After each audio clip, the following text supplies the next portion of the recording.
Congressman Tim Griffin, and I guess first off, ExxonMobil has already stepped up and said they're going to pay for all of this cleanup. That's correct. I spoke with ExxonMobil folks last night and this morning. It was early. I texted with them this morning, also with Alan Dodson, Faulkner County judge, and they are ExxonMobil. They're there every day on the ground. They're working with what's called the Unified Command, which is local, state, federal officials all together.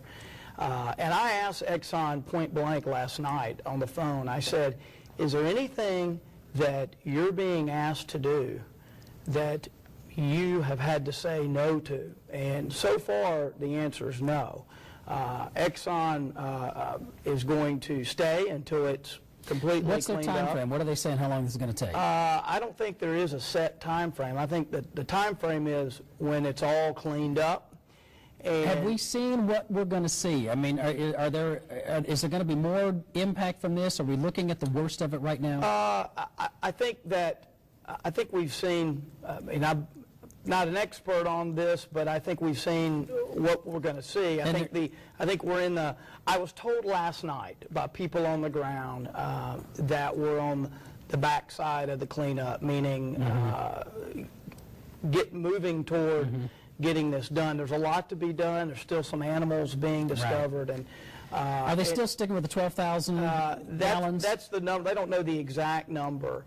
But you know, there's still, we need to consider the fact that there's still 22 homes evacuated. I'm told that there's going to be a dinner put together, a community dinner for those folks tonight. They're the ones that are really having, that are really being impacted. If I'm one of these homeowners, though, am I ever going to get any money out of my? I mean, can I sell this house? Sure. And what about the guy that's developing the property? I mean, is this gone for a couple of decades here? Well, those are, first of all, those are legitimate questions that people ought to be asking. And I don't know all those answers yet. But you're going to find out more in this dinner. I got so many questions for you.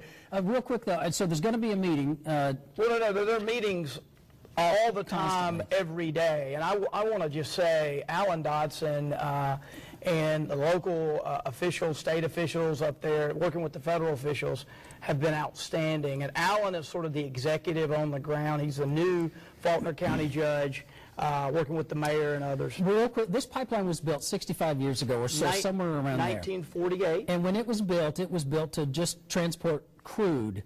And now we're getting this heavy sand crude. No. This is, and Alan Dodson and I were talking about this morning. This is crude. This is not. Well, is it not tar sands? Do they not have to? Is it not the tar sands that is mixed with other fuels to enable it to go through the pipeline? Well, this is not. My understanding is this is a heavy crude, but it is.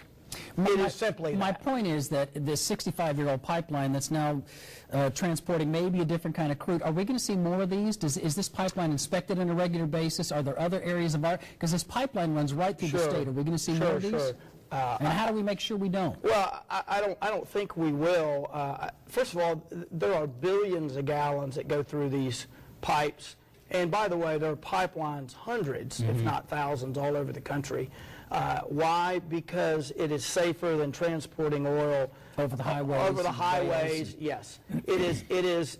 Accidents happen, and our heart goes out to the people displaced. But what we do when we have accidents, like with any other kind of accident, is we learn from it and we try to make sure it never happens again.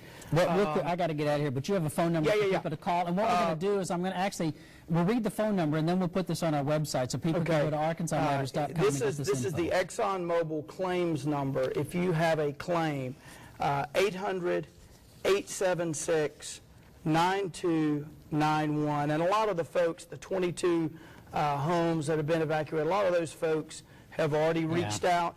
800-876-9291. That's going to have to be it. I'll put that on the website. I appreciate you coming on in. Thank you. And we'll get all that information to you if you need it. 6:53 is our time. Greg's got your weather on the 4th.